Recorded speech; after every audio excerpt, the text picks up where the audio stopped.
सभी गुणीजनों को, श्रेष्ठजनों को मेरा नमस्कार, प्रणाम। जय श्रीमती जी। मेरे एक ऐसे भाई ने प्रश्न किया है जो फेसबुक से ही सिर्फ जानते हैं, वो कोई सहयोगी नहीं, और प्रश्न से तो फिर ऐसा भी लगता है कि वो योगी भी नहीं है। ये आज मैं उनका प्रश्न लेकर आई हूँ जो मेरे वॉल पे था। रोजगार नहीं है, सफल कैसे बनूं? मेरे भाई, पहले तो रोजगार और सफलता के दो अलग अलग पैमाने हैं। रोजगार का अर्थ ही होता है जो हम रोज काम कर कर के जो पैसे कमाते हैं, उससे हम अपना और अपने परिवार का पेट पालते हैं। सफलता का इससे दूर दूर तक कोई संबंध नहीं। सफल तो जो जीवन होता है वो एक छोटे से बच्चे का भी हो जाता है जो कोई गुण लेकर के आ जाता है। लोग उनको जानने लगते हैं, पहचानने लगते हैं। वह आध्यात्मिक गुण है कि संगीत का गुण है या किस प्रकार का गुण है। यानी ऐसे गुणों के साथ कोई न कोई इस दुनिया में आता ही है। वो गुण परमात्मा सबको प्रदान करते हैं। हमारे भीतर कुछ ऐसी व्यवस्थाएं हैं जो हम में से हर एक को कोई न कोई गुण प्रदान करता है। बस हमको वह अवस्था, वह स्थिति पता नहीं चलती है, इसलिए हम भटक जाते हैं। जिस राह पे चलना चाहिए वहाँ से भटक जाते हैं। प्रसिद्धि भी दूर हो जाती है और कभी कभी रोजगार पर भी मुश्किल आ जाता है। इसके अलावा मैं ये मानती हूँ कि डेस्टिनी यानी भाग्य का भी बहुत बड़ा हाथ होता है। जब हमारी कुंडली बनती है तो उसमें साफ साफ दिया जाता है कौन क्या बनेगा।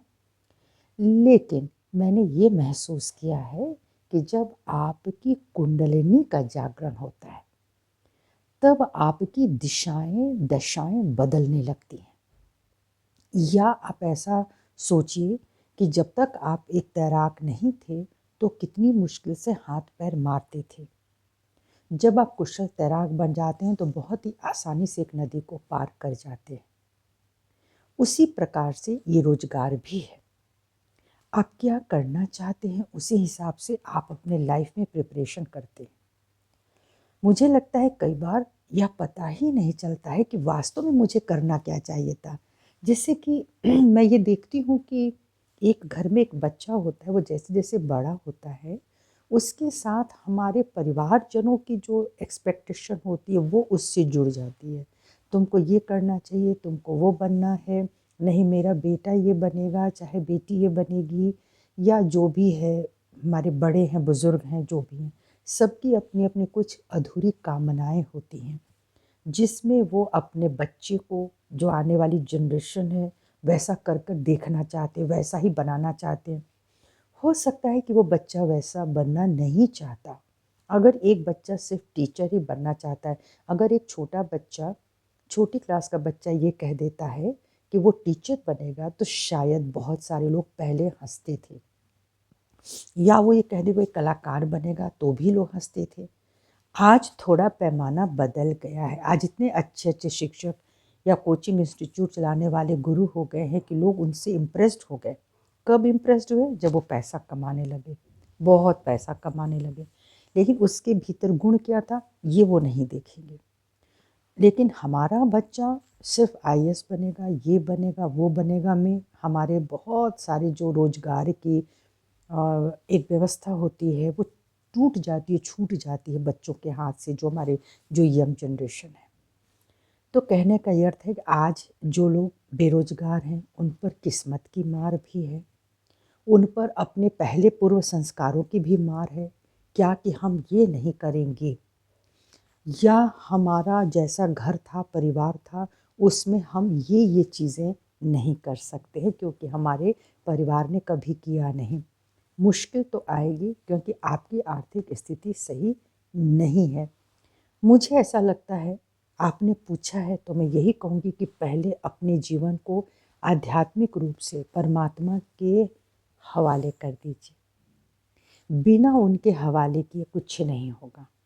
आप किनको मानते हैं, नहीं मानते हैं, मैं नहीं जानती, पर जिनको भी आप मानते हैं, आप उनसे प्रार्थना कीजिए आपको आपकी उच्चतम अवस्था में लेकर जाएं, क्योंकि आप तब तक सिर्फ रोजगार के लिए परेशान होंगे जब तक आप अपने शारीरिक पक्ष में हैं। बहुत स्वाभाविक है, लेकिन जब आप शारीरिक पक्ष से ऊपर उठ कर के अपने आध्यात्मिक पक्ष में आ जाते हैं तो आपका विचार थोड़ा बदल जाता है, आप में थोड़ा ठहराव आ जाता है। आप रुक कर के देखते हैं, जैसे एक ट्रेन रुक गई कहीं बीच रास्ते में, आप उतरते नहीं हैं ना, आप उस पर सवार रहते हैं, देखते हैं कितनी देर रुकी है। अच्छा, वो उस देर का रुकना भी आपके हाथ में नहीं है, वो किस वजह से रुकी है, वो चेन पुलिंग हुई है या वहाँ किसी वजह से वो रुक गई है, वो आपको नहीं पता होता है, लेकिन आप वहाँ रुके रहते हैं, वहाँ उतर नहीं जाते, आप अपने डेस्टिनेशन तक पहुँचते हैं। इस जीवन में भी कुछ पड़ाव होते हैं, उस पड़ाव में एक पड़ाव आपने शायद पार कर लिया हो सकता है आपने अब तक कुछ किया हो, आपने कोई धनोपार्जन किया हो, कुछ पुरुषार्थ किया हो, तो उतना तो आपको मिला होगा। हो सकता है अभी आगे का रास्ता बंद हो। ये जो समय चल रहा है ना, ये जो कली काल की बेला है, इसी में कलयुग सतयुग का जो घाल मेल है ना, कि कलयुग कब किसको परेशान कर रहा है और सतयुग कब किसको एक नई दिशा में लेके जा रहा है, यह सब अपने अपने कर्म हैं। तो हमें अपने कर्म को काटना है, हमको वेट करना है, प्रयास नहीं छोड़ना है। और ये भी कोई काम छोटा या बड़ा नहीं होता है, लेकिन अपने इंटरेस्ट को ज़रूर जानें। और ये इंटरेस्ट जो होता है, जिसको हम पैशन कहते हैं, वो तभी पता चलता है जब हम अपने भीतर ध्यान करते हैं आखिर मेरी रुचि किस में है, और जिसमें जिसकी रुचि होती है वो निश्चित ही आगे निकल जाता है। हमें गाने में, बजाने में, खेलने में किस तरह में रुचि थी, जो एक सुंदर पक्ष होता है जीवन का, लेखन में था, किस में था, ये थोड़ा सा ध्यान करना पड़ता है। जो अपना पैशन होता है, जब आप उसमें कोई काम करते हैं ना, तो बहुत ही नैसर्गिक होता है, प्राकृतिक होता है और आशीर्वादित होता है। जैसा मैंने पहले ही बोला, हर में कोई ना कोई गुण होता है, तो कृपा करके वह अपना गुण पहचानिए। और जब आप अध्यात्म की तरफ बढ़ते हैं, मैं ये नहीं कहती आप मंदिर मंदिर भटकिए, आप पर्वत पर्वत भटकिए, वो तो आपने कर लिया होगा, बहुत जगह आप गए होंगे। अब बैठना है अपने भीतर, आप पालथी मारकर अपने भीतर बैठिए। आपको पता होना चाहिए कि आपके भीतर आपकी कुंडलिनी माँ है। आपके रीढ़ की हड्डी के सबसे निचले हिस्से में आपकी अपनी वह माँ है, जिन्होंने जन्म जन्मांतर तक आपको यह मानव शरीर पैदा किया, यह प्रदान किया है, और मनुष्य की अवस्था में यह जागृत होती हैं। लेकिन जब मनुष्य का जन्म होता है ना, बालक का जो जन्म होता है, वहाँ से इस अस्थि से जो सहस्त्रार होती है, यहाँ से ये पवित्र अस्थि से नीचे उतरते हैं। सब कुछ वह शक्ति आपके भीतर का जो निर्माण करती हैं, वह सब कुछ करती हैं। वह पोटेंशियल फॉर्म में, अब जो काइनेटिक एनर्जी, वो फिर धीरे धीरे धीरे आपकी जो पोटेंशियल एनर्जी होती है, फिर वह नीचे जा कर के बैठ जाती है। और जब वो बैठ जाती हैं तो मनुष्य का तार परमात्मा से छूट जाता है। आत्मा का परमात्मा से एक जो महीन तार होता है, वह दिखता नहीं है। तो उस शक्ति को जगाने की कला को ही कुंडलिनी जागरण कहते हैं। जब कुंडलिनी आपकी जागृत होती है, यानी आपकी जब माँ जागृत हो जाती है ना, तो उनको पता चलता है कि आज मेरा बच्चा भटक रहा है। क्यों भटक रहा है वो खुद बताएंगे।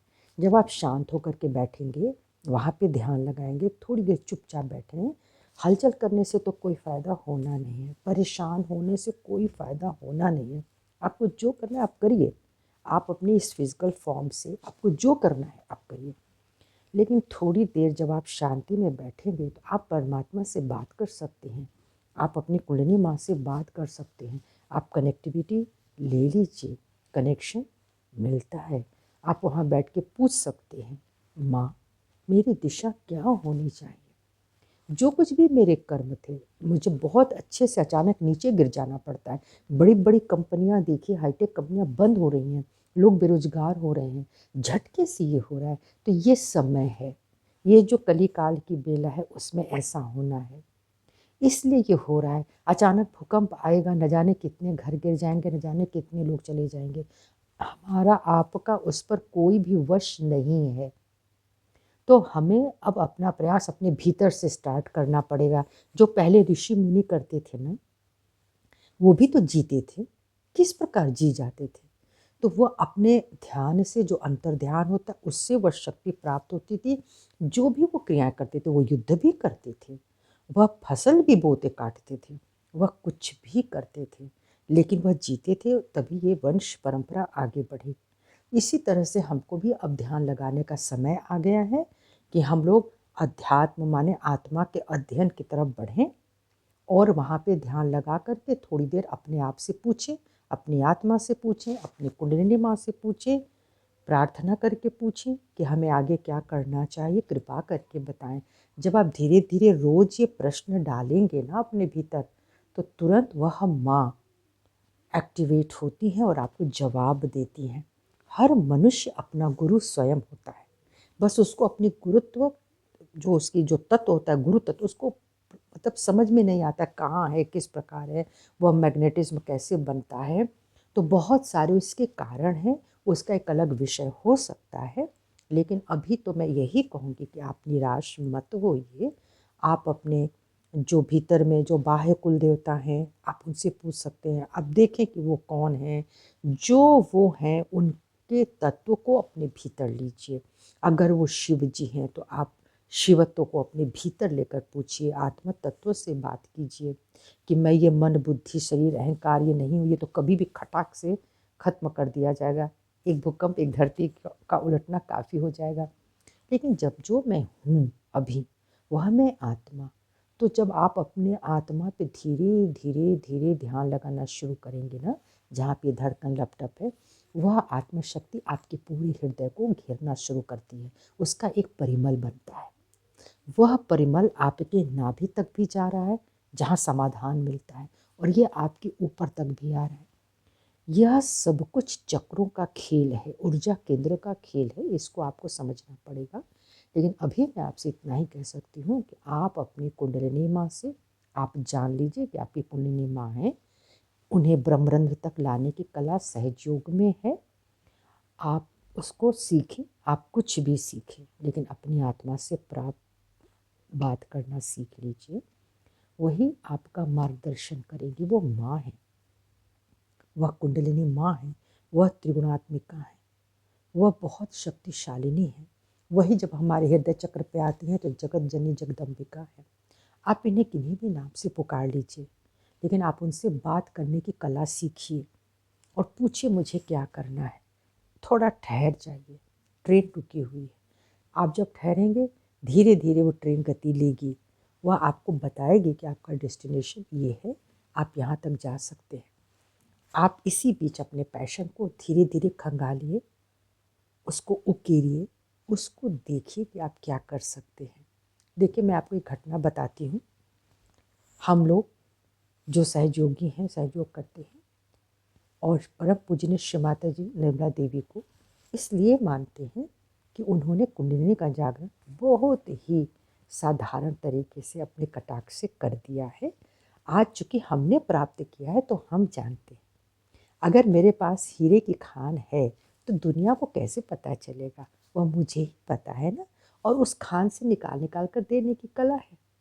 तो अगर वो, जब हम हीरा आपको देंगे तो आपको अच्छा लगेगा ना, क्योंकि वो मूल्यवान है। तो आप यही समझिए कि एक मूल्यवान हीरा ही है। तो हम लोगों की एक सहजी बहन थी, उनके पति बहुत बड़ी कंपनी थी जूते की, उसमें काफ़ी वो मतलब ओनर थे उस शॉप के, और बहुत समृद्ध लोग थे। पता नहीं क्या हुआ, वक्त की बात है, धीरे धीरे बिजनेस में घाटा होने लगा। बहुत ही शालीन संभ्रांत परिवार था, अपनी जगह का नामी परिवार था, छोटा सा पहाड़ी शहर था। इतना बुरा हाल हो गया कि उनको लगा कि हम किसी के आगे हाथ फैला नहीं सकते, हमारा होगा क्या, हमारा परिवार बिखर जाएगा। वो इतने स्वाभिमानी भी थे। श्री माता जी का दर्शन उन्हें प्राप्त होना था और हुआ। तब उस महिला ने, जो बहुत दुखी थी, उन्होंने श्री माता जी से यही कहा, श्री माता जी हम अपनी आजीविका कैसे चलाएं। श्री माता जी ने कहा अभी थोड़ा जो समय है ना, उस पर थोड़ा धीरज रखना तो पड़ेगा, लेकिन पेट भी भरना है तो माने का जो तुम्हारा पैशन, जो तुम्हारा गुण है, उस पर तुम ध्यान लगाओ। क्या करते थे अब तक? जब तक आपका विवाह नहीं हुआ था, आप पढ़ाई करते थे, लिखाई करते थे, उसमें आपको कौन-सा इंटरेस्ट था? अब ज़रा उस पर ध्यान लगाइए। ध्यान लगाया तो इनको पता चला कि ये कढ़ाई बहुत प्यारी करती थी कपड़ों पे। उनको अच्छा लगता था सिलाई कर लेना, कढ़ाई कर लेना, और कढ़ाई में इनको बहुत इंटरेस्ट था। उन्होंने कहा, "श्रीमती जी, मैं कढ़ाई कर सकती हूँ।" मैंने कहा, "शुरू कर दो, अब तुम अपनी युक्ति लगाओ।" तो उन्होंने पहले 6 रुमाल का सेट बनाया और उसको बहुत सुंदरता के साथ उसका जो मार्जिन था, जो किनारा था, उसको काढ़ा, फिर छोटे-छोटे फ्लावर्स बनाए और इस तरह से 6 रुमाल का सेट, 4 रुमाल का सेट बना कर के खूब सुंदर से उनको एक पैकेट बैग में उन्होंने रखा। उन्होंने अपने को बहुत ही स्ट्रॉन्ग बनाया। ये नहीं सोचा कि वो इतने बड़े घर की बहू या बेटी हैं, वो कहाँ जा रही हैं। वो मोहल्ले में अपने पड़ोस में गईं। वहाँ उन्होंने रिक्वेस्ट किया कि देखिए, आज हमारा समय थोड़ा बुरा चल रहा है, लेकिन हमें काम करना है और अभी कुछ समझ में नहीं आ रहा है। तो कृपा करके ये रुमाल का सेट अगर आप खरीद सकते हैं तो खरीद लीजिए, बहुत महँगा नहीं है।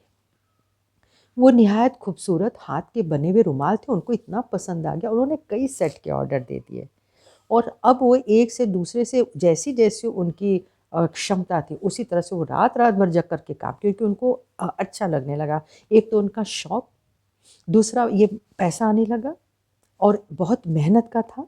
सो इनके इतने ज़्यादा ऑर्डर आने लगे, फिर धीरे-धीरे उन्होंने तकिया गिलाफ बनाने शुरू किए, फिर उन्होंने बेडशीट लेने शुरू किए, उस पे एम्ब्रॉयडरी करी और हाथों-हाथ इतना हो गया कि अब इनके भी वश के बाहर की बात थी। तो वो बच्चों को, लड़कियों को रख लीं, महिलाओं को रख लीं और उनसे काम करवा के उनको पैसा देती थी। काफ़ी अच्छा पैसा निकला।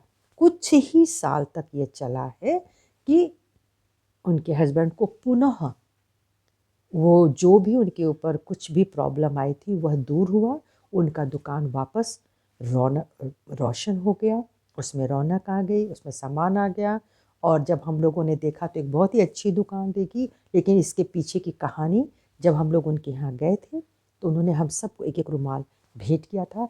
बोले, ये मेरे बहुत ही परेशानी भरे दिन के निशानियाँ हैं और चूँकि मेरी इसमें इतनी मेहनत है कि मैं आप लोगों को ये अपना प्यार दे रही हूँ।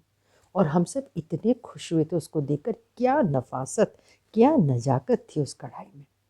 अब वो करती हैं कि नहीं करती ये मुझे नहीं पता है, लेकिन ये मैंने महसूस कर लिया कि जो परमात्मा है वो हमसे यही कहना चाह रहे हैं, तुम बेकार मत बैठो, तुम में जो गुण है तुम वो करो, उसको प्राप्त करने की कोशिश करो। फिर मैं हूँ ना, मैंने पैदा किया है ना, मैं देखूँगी या देखूँगा कि तुम्हारा आगे क्या हो।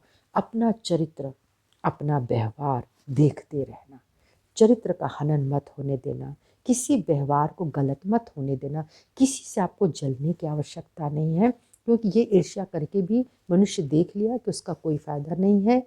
आपको सिर्फ अपना कार्य ही आपको आगे लेकर जाएगा, तो अपने कार्यों पे नज़र रखें और मुझे पूर्ण विश्वास है आपके अंदर भी कोई ना कोई गुण अवश्य होगा और जहाँ ट्रेन रुकी है वहाँ उन गुणों को और विकसित कर लें, फिर ट्रेन चल पड़ेगी, आपको खुद ही आपकी दिशा का निर्धारण हो जाएगा।